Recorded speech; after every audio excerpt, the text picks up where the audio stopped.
Egg biryani అంటే ఎంతమందికి ఇష్టమో కామెంట్ చేసేయండి. ఫ్యామిలీతో కలిసి ఎగ్ బిర్యానీ గానీ, చికెన్ బిర్యానీ గానీ తింటూ ఉంటే చాలా బావుంటుంది గదా! సరదాగా కబుర్లు చెప్పుకుంటూ ఇలా ఫుడ్ తింటూ ఉంటే చాలా బావుంటుంది గదా! ఇంకెందుకు ఆలస్యం ప్రాసెస్‌లోకి వెళ్ళిపోదాం రండి. ముందుగా మీరు ఎగ్స్‌ని ఉడికించుకొని పక్కన పెట్టుకోండి తొక్క తీసి. ఇంక నెక్స్ట్ ఒక కడాయి తీసుకొని అందులో ఆయిల్ వేసుకొని, ఆయిల్ హీటెక్కిన తర్వాత ఉడికించిన ఎగ్స్‌ని ఇలా కాట్లు పెట్టుకోండి అక్కడక్కడ.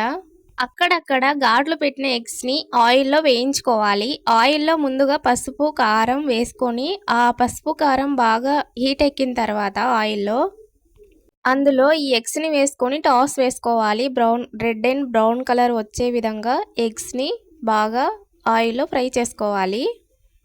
చూసారా ఇక్కడ వీడియోలో eggs red and brown colour వచ్చేసాయి కదా! ఈ విధంగా ఉన్నప్పుడు మనం తీసేసేయాలి.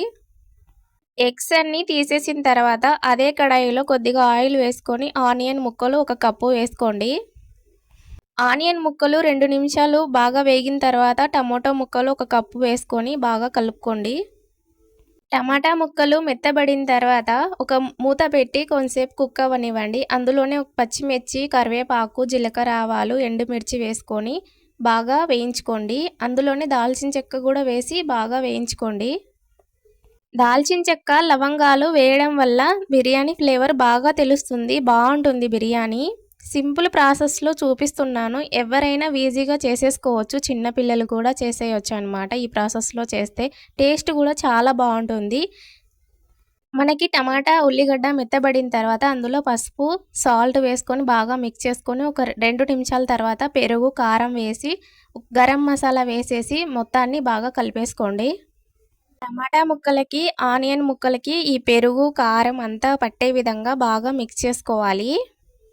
చూసారా వీడియోలో గ్రేవీగా ఈ విధంగా అనేది మనం తయారు చేసుకోవాలి. చాలా సింపుల్ అండి ఎగ్ బిర్యానీ చేయడం. మీకు సాల్ట్ తక్కువగా ఉందో, ఎక్కువగా ఉందో చెక్ చేసుకొని వేసుకోండి. నాకు ఇక్కడ తక్కువైందని చెప్పి సాల్ట్ నేను మళ్ళీ వేశాను. నేను ఇక్కడ 2 కప్పుల రైస్ తీసుకున్నాను కాబట్టి 4 కప్స్ వాటర్ వేస్తున్నాను. మీరు 1 కప్పు రైస్ తీసుకుంటే 2 కప్పుల వాటర్ వేసుకోండి. ఇది మాత్రం పక్కా కొలత. ఇది మాత్రం కరెక్ట్‌గా ఉండాలి. లేకపోతే రైస్ అనేది ముద్దగా వస్తుంది. పొడిగా అస్సలు రాదు. చూసారా మన ఎగ్ బిర్యానీలో వాటర్ వేసిన తర్వాత ఆ వాటర్ అనేది బాగా బాయిల్ అయిన తర్వాత మనం ముందుగా వాష్ చేసుకున్న బియ్యాన్ని వేసుకోవాలి అందులో. బియ్యాన్ని వేసేసి బాగా మొత్తం అంతా కలిపేసి మూత పెట్టేసి ఒక 5 మినిట్స్ లో ఫ్లేమ్‌లో కుక్ చేస్తే మన గుమగుమలాడే ఎగ్ బిర్యానీ ఎంతో సింపుల్‌గా రెడీ అయిపోతుంది. చూసారా? చూస్తుంటుంటేనే ఎంత టెంప్టింగ్‌గా ఉందో. చాలా చిన్న పిల్లలు కూడా చాలా ఇష్టంగా తింటారు ఈ ఎగ్ బిర్యానీ. సండే వచ్చిందంటే చికెన్, మటన్ ఇవే కాకుండా ఇలా ఎగ్ బిర్యానీ కూడా చేసుకుంటూ ఉండండి.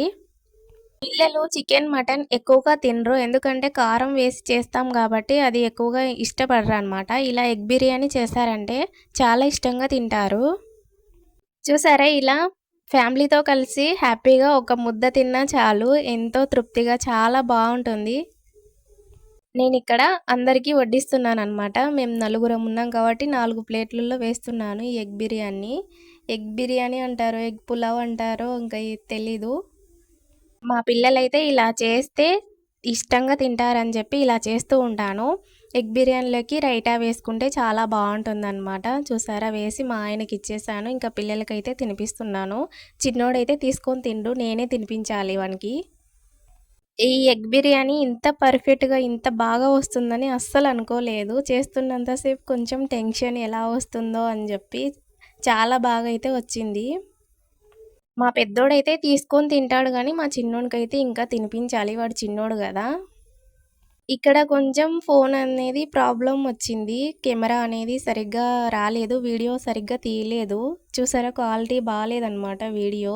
బిర్యానీ అయితే బావుంది. చూసారా ఈ ఎగ్‌ని ఎంత టెంప్టింగ్‌గా ఉందో. చాలా బావుంటుందండి. ఈ రెసిపీని మీరు తప్పకుండా ట్రై చేసి నాకు కామెంట్ చేసి చెప్పండి ఎలా వచ్చిందనేది. మా పిల్లలు తినేసి సూపర్ అని చెప్తూనే ఉన్నారు. నేను కూడా తిని చూసాను. చాలా బావుంది.